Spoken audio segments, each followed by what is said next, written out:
I spent 31 years with the Bureau. Counterterrorism, organized crime, 2 field offices and a desk in Washington I never wanted. I've interviewed men who burned villages. I've sat across from people who did things I won't describe in polite company. I've seen the aftermath of things that don't leave you the same way you went in. I know what violence looks like up close, and I know what it does to the people who survive it. None of that prepared me for what I'm about to tell you. I kept this quiet for a long time. Not because of the paperwork I signed, though I signed plenty of it. I kept it quiet because I needed to believe I was wrong. I needed the years to pile up between me and what happened in those mountains so I could tell myself my mind had filled in details that weren't there, that exhaustion and darkness and stress had assembled something impossible out of ordinary pieces. That's what I told myself for the first few years, then 5 years, then 10. It didn't work. The details stayed exactly where I left them, clear and specific and wrong in all the ways that matter. So here it is. I was 52 years old when I was assigned to a task force operating out of the Sacramento field office. This was October of 2009, the middle of the month, when the days were still passable but the nights in the northern Sierra had already turned cold enough to mean business. The assignment itself had nothing to do with what ended up happening. We were tracking a network moving stolen heavy equipment through the national forest corridors north of Redding using unmapped logging roads to avoid checkpoints on the main routes. Boring federal work, the kind that fills 3 weeks of paperwork and ends with a press release. Nobody reads and a handshake from a supervisor who's already thinking about the next case. There were 6 of us on the team. I was the senior agent. We had 2 analysts who stayed back at the Sacramento office running data. In the field, it was me, a younger agent from the Fresno office I'll call Walsh, a Forest Service liaison named Prescott, who knew that stretch of forest the way most people know their own neighborhood, and a Shasta County Sheriff's deputy named Garza, who had done backcountry work for 15 years and didn't waste words on things he considered obvious. Good people, experienced people, the kind of team you don't have to explain things to twice. The plan was straightforward. 3 days of ground surveillance on a series of access roads about 40 miles northeast of Redding, documenting vehicle traffic and identifying staging areas we'd hand off to the warrant team. We staged out of a small Forest Service ranger station that Prescott had access to, a single-story building at the end of a gravel road with propane heat and a hand-drawn map of the surrounding trail system tacked to the wall above the door. We set up equipment there and ran our field operations from that base, coming back each evening to compile what we'd gathered. The terrain up there is not forgiving. Dense, mixed conifer forest, Douglas fir and incense cedar, and ponderosa growing close enough together that your flashlight beam dissolves after 30 feet. Elevation changes that will put you on your back if you lose your footing, and cold that drops fast after sunset, faster than people from lower elevations expect, the kind of cold that makes you grateful for every layer you thought to bring. We went in prepared for all of it. The first 2 days were unremarkable in every way that matters. Long hours in the field, cold food eaten standing up, radio contact that cut in and out depending on where you were standing relative to the ridgeline.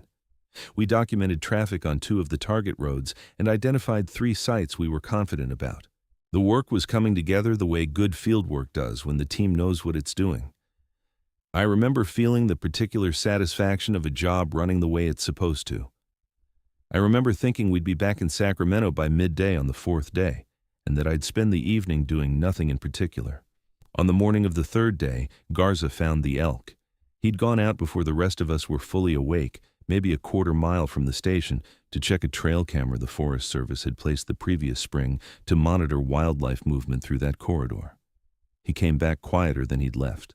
Not upset, not frightened, just quieter. He said there was a dead elk near the base of a rocky slope to the east. He said the positioning wasn't right, and he said it the way a man says something when he's still working out what he means by it. Prescott went with him to look.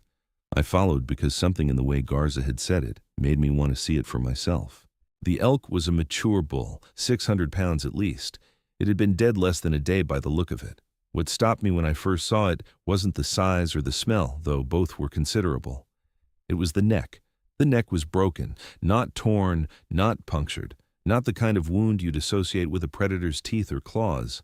Broken cleanly, at an angle, and with a directional force that Prescott said would have required something to strike or wrench with significant power in a very specific motion. The carcass had been fed on, but selectively. Not the frantic spreading consumption of a pack working through a kill. Something more deliberate, something that knew what it wanted and took exactly that. There were impressions in the soft ground around the carcass. Prescott measured the spacing between claw marks with his fingers spread wide, and then measured again. He stood up and said it was probably a mountain lion. He said it carefully, the way you say something when you're not sure you believe it, but you don't have a better answer ready. We marked the location on our maps and returned to the station. We completed our surveillance runs that afternoon. The work continued to go well.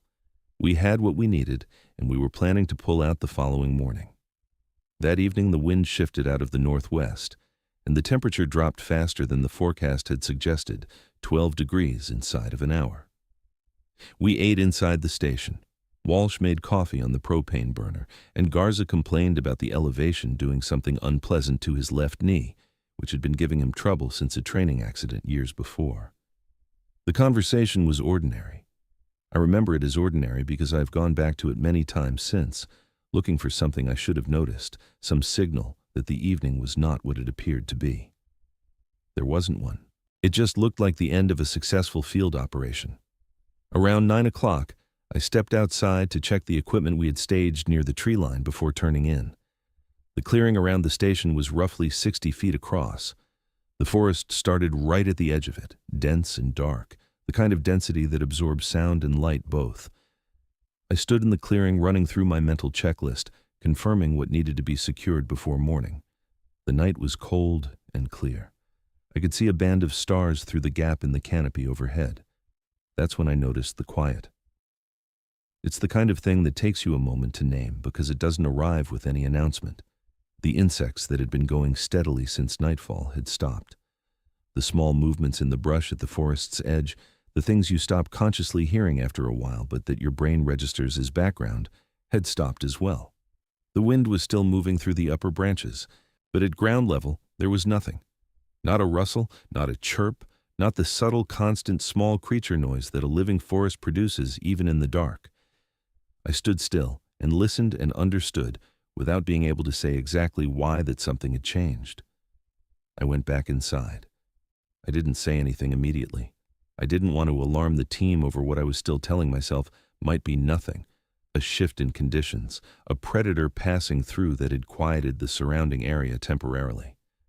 I've been in enough field situations to know that the instinct to speak up and the instinct to be certain before you do are both reasonable, and that experienced people learn when to trust one over the other. I positioned myself near the window that faced the tree line, and I watched the dark edge of the forest while the others continued talking behind me. 15 minutes passed. 20. Then I saw the eye shine. It was at the tree line, roughly at the height you'd expect from an animal standing upright, somewhere between 7 and 8 feet tall. 2 points of amber light, steady and unmoving. Not sweeping, not flickering the way an animal working through brush will catch a light source. Absolutely still. Fixed on the station. Fixed, it seemed to me, specifically on the window where I was standing, which I understood was probably my own perception distorting things, except that understanding it didn't make the feeling go away. I watched it for close to a minute without moving. It didn't move either. It didn't shift its position or angle away or do anything that an animal startled by proximity to humans would do. It just held that position at the tree line and watched the building with a patience that had no animal equivalent I could put a name to. I called Walsh over quietly. I pointed toward the tree line without indicating anything specific. I asked him what he saw. He looked for a moment, and then he said there were 2 lights at the edge of the tree line, maybe an animal, and asked if I wanted to put a beam on it. I told him to hold off. I wanted to see what it would do on its own. What it did was nothing. For another 4 minutes, it did absolutely nothing at all. Then it was gone. No sound of movement, no crashing of undergrowth, no retreating footsteps on the forest floor. The eyeshine simply ceased to be there between one moment and the next, as though whatever had been producing it had stepped backward into a darkness so complete it had simply ceased to exist. I told the team what I had seen. Prescott said it was likely a bear investigating the station from a distance, drawn by the smell of food. Garza said he'd heard of mountain lions doing the same thing, watching a camp for an extended period before moving on. Both explanations were reasonable, and I did not argue with either of them. But I noticed that Prescott checked the lock on the station door before he turned in, and that Garza slept with his sidearm on the floor beside his cot rather than in his bag the way he'd done the 2 previous nights. We were all telling ourselves the same reasonable things. None of us entirely believed them. I woke at 2 in the morning and I couldn't tell you why. No sound, no movement, no dream I could remember. I was simply awake, the way you get awake when something your sleeping brain registered hasn't finished registering yet. I lay still for a moment, listening to the interior of the station. Walsh was breathing steadily across the room. Garza had shifted on his cot but wasn't awake. Prescott was invisible in the dark corner where he'd rolled his sleeping bag. Everything inside the station was exactly as it should be. The smell reached me before anything else. It was there when I took my next breath, faint enough that I might have missed it if I'd been moving around, strong enough that once I noticed it, I couldn't unfocus from it. Something between wet animal and something else underneath that, something darker and more complicated that I didn't have a reference for. Not decomposition, not the musk of a bear or deer, not anything I could put cleanly into a category I already owned. It was coming from outside, drifting in through some gap in the station's old construction, and it was strong enough to mean whatever was producing it was not far away. I sat up slowly and reached for my sidearm, out of habit, more than conscious decision. I moved to the window on the north side of the station without turning on any light. The moon had come up and was giving just enough illumination to define the clearing in shades of gray, the gravel around the station, the equipment cases we'd staged near the tree line, the dark, irregular wall of the forest beyond. I stood at the window and let my eyes adjust, and I looked at all of it carefully and methodically, the way 30 years of field work had made automatic. The equipment cases were where we'd left them. The gravel was undisturbed as far as I could tell. The tree line was dark and still. Then I saw it. It was standing at the far edge of the clearing, not in the forest, but at the boundary of it, in the space where the last of the moonlight reached before the trees took over completely. It was upright, fully upright, the way a man stands, with a verticality that no bear achieves and no animal I've studied produces naturally. The shoulders were enormous, wider than anything that should have been standing on 2 legs, and they were set in a way that suggested mass and density rather than height alone. The head sat on a neck that was too thick, too powerful, and the shape of the head itself was wrong in a way that my brain kept trying to correct and couldn't. Too long in the snout, too wide across the jaw. The ears, what I could make out of them in that light, were not human ears. It was facing the station directly. I don't know how long I stood at that window before I understood that it wasn't moving, because it didn't need to move. It had found what it was looking for, and it was taking its time with the fact of having found it. There was nothing nervous or cautious in its stillness. It was the stillness of something that has no reason to hurry. I woke Garza first, because Garza was the kind of man who came fully alert without a transition period. No blinking, no confusion, just awake and oriented. I put my hand on his shoulder, and when his eyes opened, I held a finger to my lips and pointed toward the north window. He was at the window in 4 seconds.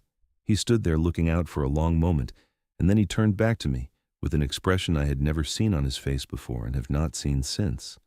He was not a man who frightened easily. What I saw in his face was not quite fear, and not quite anything else I have a clean word for. He woke Prescott. I woke Walsh. The 4 of us stood at that window in the dark station and looked at the thing standing at the edge of the clearing, and none of us said anything for a period of time I couldn't accurately measure. Prescott finally said, very quietly, that he wanted everyone to remain calm and not activate any lights. His voice was professional and level, and his hands, which I could see in the moonlight coming through the glass, were not entirely steady. The thing at the tree line moved, not toward us, not away. It shifted its weight from one side to the other, a slow, deliberate rocking that I might have called restless in another context, but that felt in that moment like something else entirely, like a kind of assessment, a patience being exercised while a decision was being made. Then it took 3 steps to its left along the tree line, still facing the station, still upright, moving with a fluid economy that was wrong for something that large. It stopped again. It turned its head in a slow arc, not the snap of a startled animal, but a deliberate sweep, the way you turn your head when you are looking for something specific and taking your time finding it. Garza said under his breath that he was going to key his radio and request immediate extraction. Prescott told him to wait until he was certain the transmission wouldn't draw attention to our position. That exchange tells you something about the state of mind the 4 of us were in. We were law enforcement officers with combined experience of well over a century. We were all armed, and we were standing in a locked building discussing whether it was safe to use a radio. I kept my eyes on the creature while they talked behind me. It moved along the tree line to a position directly in front of the north wall of the station, which put it closer to us than it had been. 50 feet, maybe a little less. Close enough that in better light I would have been able to make out considerably more detail than I wanted to. It stopped there, and it went still again, and the stillness this time felt different, more focused, the way the quality of attention in a room changes when someone has stopped looking around and started looking at something specific. It was looking at the window. It was looking at the 4 of us standing at the window, and I understood with a clarity that I cannot fully explain even now that it knew we were there. It had known before it approached the clearing. It had been aware of us in the station the way I had been aware of it at the tree line, and it had come forward anyway, and it was standing 50 feet away from us in the dark, and it was not afraid of what we might do about it. That understanding moved through me like cold water. Walsh said he was going to put a light on it. I told him not to. I don't know exactly why I said that. Some instinct I couldn't have articulated told me that changing the conditions of the encounter by introducing a beam of light would constitute a kind of action, and that taking action would invite a response, and that I did not want a response. I wanted the situation to remain exactly what it was, suspended and unresolved, until whatever came next came on the creature's own timeline, and not because we had provoked it. We waited. For 22 minutes, which I know because I checked my watch when the standoff began and checked it again when it ended, the creature stood at the edge of that clearing, and we stood at that window, and neither side did anything at all. I have been in tense situations. I've sat across tables from dangerous people and felt the particular quality of attention that genuine threat produces. What I felt during those 22 minutes was not the same as any of that. It was older. It came from a part of me that had nothing to do with training or experience or professional judgment. It was the understanding, somewhere below the level of rational thought, that I was being considered by something that had been considering things like me for a very long time. Then it turned. Not away from us, not in any direction that suggested retreat or disinterest. It turned toward the south end of the tree line, and it moved along the edge of the clearing with that same unhurried fluid motion, and it reached the corner of the clearing, and it stepped into the forest, and it was gone.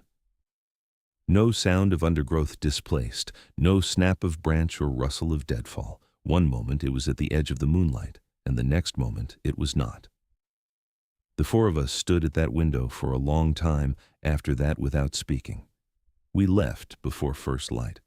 We didn't discuss it as a group decision. Prescott started breaking down equipment around 4 in the morning, and the rest of us did the same. We loaded the vehicles in the dark, working efficiently and quietly, and we drove out on the gravel road with the headlights on, and nobody suggested turning them off. We reached the paved county road as the sky behind the eastern ridge was beginning to show the first gray of dawn, and I remember the feeling of the asphalt under the tires as something close to relief, which I recognized even at the time as not entirely rational, because whatever had been standing in that clearing was not limited to unpaved roads. The debrief back in Sacramento was handled by 2 people I had not met before, a man and a woman who identified themselves with credentials I had no particular reason to question and every instinct to be uncertain about.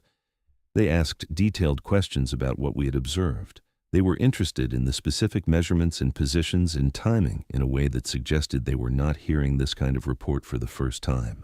When Prescott described the creature's movement along the tree line, they asked him to repeat the description twice, and they wrote nothing down either time. We were told that the Northern Sierra Corridor had been under observation for unrelated reasons, and that our report would be added to an existing file. We were told that the incident would be classified under a designation I was not familiar with and did not ask about. We were told, without particular emphasis but with a clarity that was not accidental, that discussing the events of that third night outside of official channels would constitute a violation of the protocols we had each agreed to as federal employees. Garza retired 8 months later. He moved to the Texas Hill Country, and as far as I know, he has not spoken publicly about what he saw. Prescott requested a transfer to a district office and got it within 6 weeks, which was faster than those transfers usually moved. Walsh finished his career quietly in the Fresno office, and we have not spoken in several years. I stayed with the Bureau until my mandatory retirement. I did my job. I closed cases. I tried not to think too carefully about what that creature had looked like, standing at the boundary of the clearing in the dark, looking at the window, looking at us, with a patience that had no urgency behind it, because urgency would have implied there was something we could have done to change the outcome. There are things in the wild places of this country that the agencies responsible for public safety are aware of and have chosen, for reasons I understand, even if I don't fully agree with them, not to share with the public. I spent my career enforcing laws and protecting people, and I believed in the work and I still believe in it. But I also know what I saw in that clearing, and I know what it meant that it stood there looking at us for 22 minutes without any indication that we concerned it. If you spend time in the remote forest country of Northern California, or anywhere in the mountain corridors between Shasta and the Oregon border, I would ask you to pay attention to the quiet. Not the absence of noise, which is one thing, but the specific quality of silence that falls when the living things around you have all decided at once to stop making sound. That kind of quiet is not the forest at rest. That kind of quiet means something is there that wasn't there before. I don't know what it was that stood at the edge of that clearing. I have never claimed to know. I know what it looked like, and I know how it moved, and I know that it watched us with an attention that had nothing animal and nothing accidental about it.